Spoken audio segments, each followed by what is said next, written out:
Pakistan has got some excellent people and some really good, a great more for the. It's like if you take a look at what we just did with Pakistan and India, we settled that whole thing, and I think I settled it through trade. We're doing a big deal with India. We're doing a big deal with Pakistan, and I said, "What are you guys doing?" You know, somebody had to be the last one to shoot. But the shooting was getting worse and worse, bigger and bigger, deeper and deeper into the countries. And we spoke to them, and I think I hate to say we got it settled, and then 2 days later, something happens, and they say it's Trump's fault.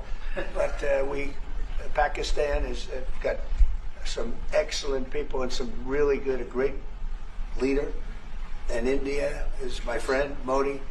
And he's a mutual friend. Yeah, he's a great guy.